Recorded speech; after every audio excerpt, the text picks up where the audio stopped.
नमस्कार। जैसा कि आप देख रहे हो, आज हमारा जो टॉपिक है that is practical guide to documentation for audit.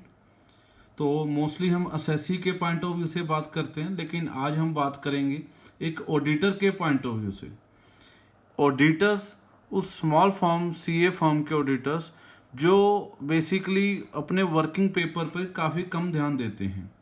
Big firms में क्या होता है कि वहाँ पे जो आर्टिकल्स हैं चार्टर्ड है, कईयों का पीयर रिव्यू भी होता है और अदरवाइज भी they are very well known with audit working paper and documentation.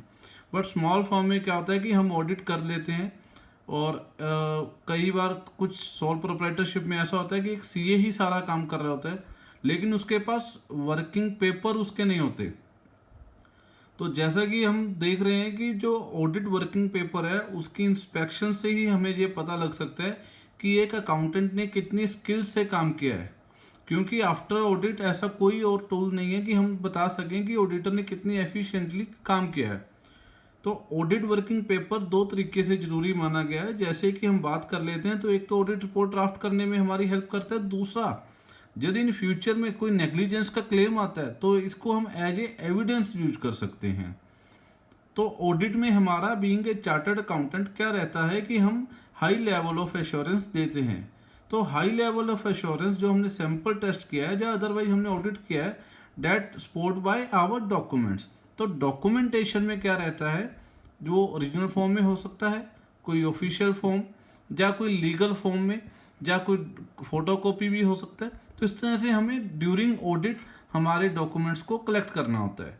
इसमें जो इसका कंटेंट होता है that basically depends upon nature of engagement, जो बिजनेस एक्टिविटी है क्लाइंट की उसके ऊपर और क्लाइंट के स्टेटस के ऊपर, कि वो इंडिविजुअल्स है, प्रोप्राइटरशिप है, कंपनी है, पार्टनरशिप है, उसका रिपोर्टिंग फॉर्मेट कैसे रहता है अपने सीनियर्स को, क्या इंटरनली कंट्रोल्स हैं, क्या उसने रिकॉर्ड्स मेंटेन किए गए। तो वो डिपेंड करता है कि हर एक ऑडिटर को वहाँ पे क्या डॉक्यूमेंटेशन मैनेज करनी पड़ेगी। तो बेसिकली हम बात करें तो ये रिटर्न में भी हो सकता है, कि प्रिंटेड फॉर्म में भी हो सकता है, या इलेक्ट्रॉनिक फॉर्म में भी अब हम मैनेज कर सकते हैं। बेसिकली मैं ऑडिटर्स के लिए बताना चाहूँगा कि आप दो तरीके से अपनी ऑडिट फाइल को मैनेज कीजिए, एक परमानेंट ऑडिट फाइल और एक करंट ऑडिट फाइल।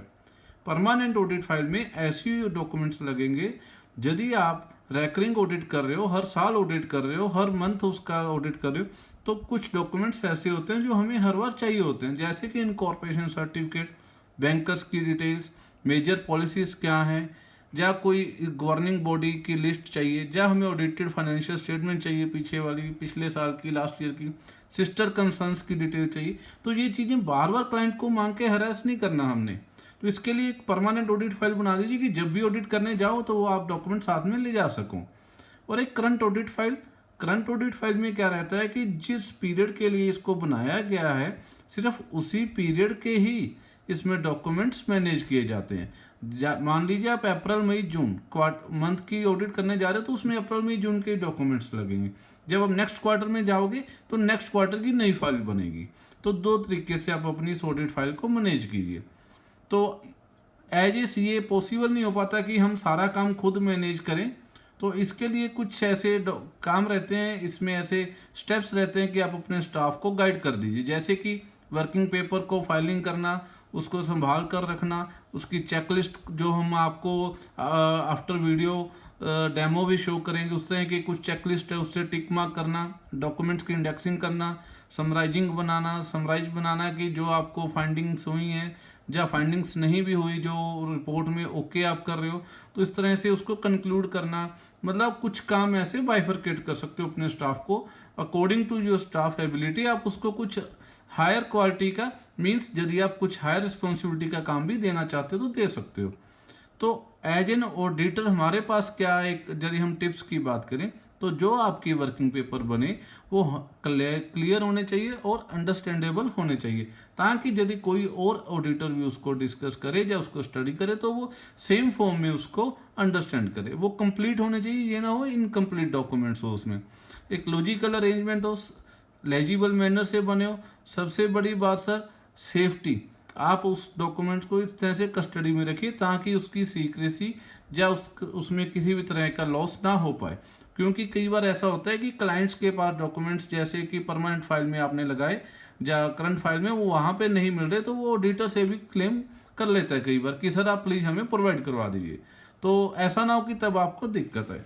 ये सर कुछ ऑडिटिंग स्टैंडर्ड ऑफ ऑडिटिंग्स हैं, हम इस पर डिस्कशन नहीं करेंगे क्योंकि मेरा वीडियो बनाने का पर्पज है प्रॉपरली कि आप प्रैक्टिकली उसको कैसे कर सकते हैं। तो ये बीइंग ए चार्टर्ड अकाउंटेंट आप इसको स्टडी करके आप इसको खुद फॉलो कर सकते हो, इसमें मैं कुछ भी डिस्कस नहीं करने वाला। तो कुछ ऐसे और डॉक्यूमेंट्स हैं सर जो मैंने जहाँ पर लिस्ट बनाई है, तो मैं इस लिस्ट में जाने की बजाय मैं सीधा इसमें डेमो में जाना चाहता हूँ कि हमने कुछ वर्किंग पेपर्स भी बनाए हुए हैं। आप यदि उस चीज़ को रिक्वायरमेंट हो तो आप मुझे मेरी जो ईमेल और मोबाइल नंबर शो हो रहा था आप उसमें कांटेक्ट करके आप ले सकते हो। तो ऑडिट वर्किंग डॉक्यूमेंट्स को आगे बढ़ाने से पहले मैं रिक्वेस्ट करूंगा कि आप सब्सक्राइब कर लीजिए मेरे चैनल को और लाइक कर दीजिए ताकि इन फ्यूचर आपको नोटिफिकेशंस मिलती रहें। तो सर ये एक फॉर्मेट है लेटर कम अपॉइंटमेंट, यदि जो आपको ओडीटी की तरफ से मिलेगा, जो आपके एसएससी क्लाइंट है वहाँ उसकी तरफ से जो आपको अपॉइंट कर रहा है सर। इसमें वो कुछ ब्रीफ आपको डिस्क्राइब करेगा कि क्या क्या उसने काम किया हुआ है, बड़ा ब्रीफ में रहता है सर, ये सिंपल अपॉइंटमेंट रहती है।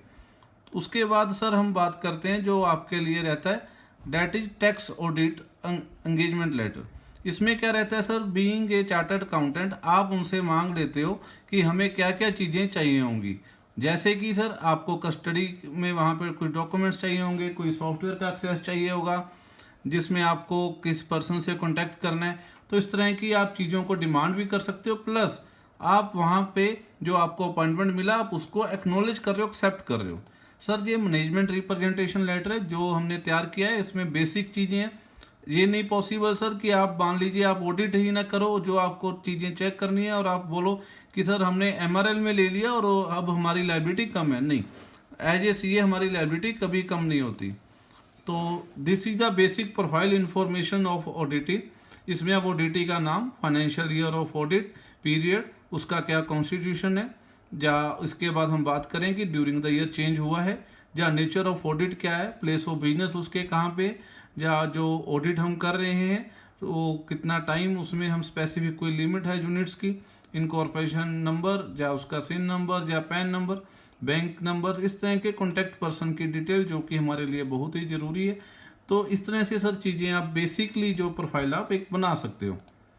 उसके बाद सर हम बात करते हैं कि यदि आपने प्रीवियस ऑडिटर पहले कोई और था तो उसके लिए सर आप उनको एनओसी क्लेम कर सकते हो कि उसके बाद आप ऑडिट स्टार्ट करोगे। उसके बाद सर एक जर्नल अकाउंटिंग की चेकलिस्ट बनाई है कि कुछ चीज़ें इसमें में भी आप ऐड कर सको या इसमें से लेस भी करना चाहो तो आप कर सकते हो। इसमें according to India's accounting standard जो हमारे हैं उसके अकॉर्डिंगली एक चेकलिस्ट है। यदि आप यहाँ पे देखोगे तो मैंने कॉलम बनाया है यस, यदि वो प्रॉपरली फॉलो हो रहा है, नहीं हो रहा तो नो, एप्लीकेबल ही नहीं है तो एन। यदि कोई रिप्लाई हमने लिखना है तो हम यहाँ पे मेंशन करेंगे। एट लास्ट सर हमने क्या करना है, जहाँ पे नो हमने लिखा उस चीज़ को टोटली चेक करेंगे, कंक्लूजन निकालेंगे और अपनी ऑडिट ऑब्जर्वेशन तैयार हो जाएगी सर।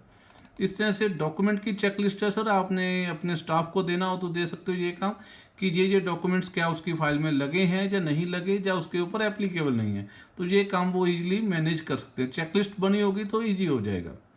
सबसे बड़ी बात सर हम कुछ सॉफ्टवेयर्स बाय करते हैं, जैसे कि जीएसटी के लिए हम बात करें रिकन्सिलेशन में तो यहाँ पे सेल का एक डेमो दिया गया है, जैसे कि GST 3B, GST R1 books को रिकनसाइल करने के लिए, प्लस उसको विद इनकम टैक्स यदि हम रिकनसाइल करना चाहते हैं। ऐसे ही परचेज की रिको है, तो इस तरह से डिफरेंट इसमें बनाए हुए हैं।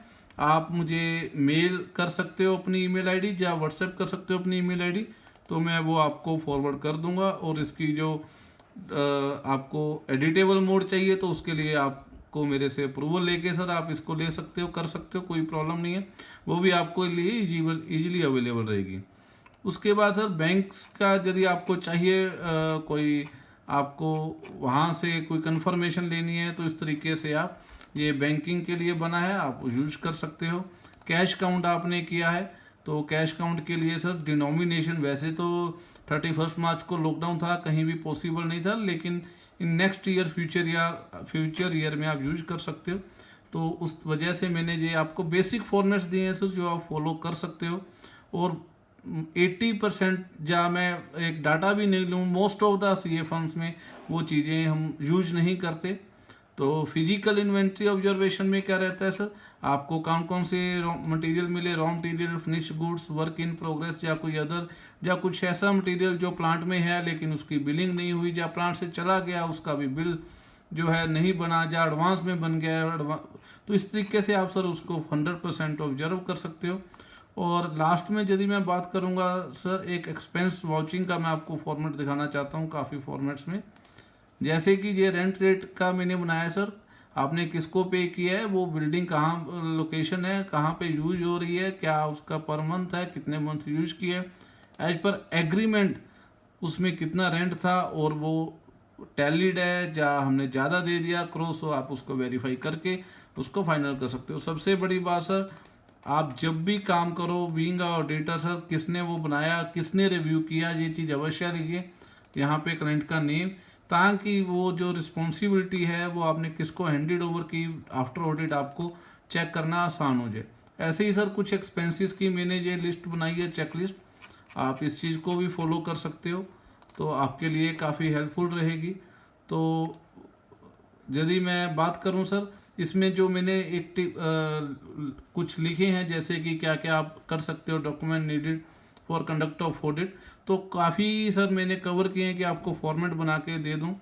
तो यदि आपको फॉर्मेट चाहिए हो तो जो ऊपर लिखी हुई ईमेल या मोबाइल नंबर, आप उस पर अपनी ईमेल आईडी सेंड कर दीजिए, तो मैं आपको प्रोवाइड कर दूंगा। तो being a CA, being a auditor, हमें बहुत रिक्वायरमेंट है कि हम ऑडिट वर्किंग पेपर बनाने शुरू कर दें। अदरवाइज जैसे कि हम प्रैक्टिकली बात करते हैं, तो एसएससी का डीएससी भी कई बार सीए के पास होता है, तो एसएससी बाद में डिनाई कर देता है कि सर मैंने तो डीएससी लगाया ही नहीं है, क्योंकि वो पढ़ा ही सीए साहब के पास था। तो सर ऐसी कई भी प्रॉब्लम्स आ जाती हैं, तो आप अपने आप को प्लीज़ सेफ रखिए।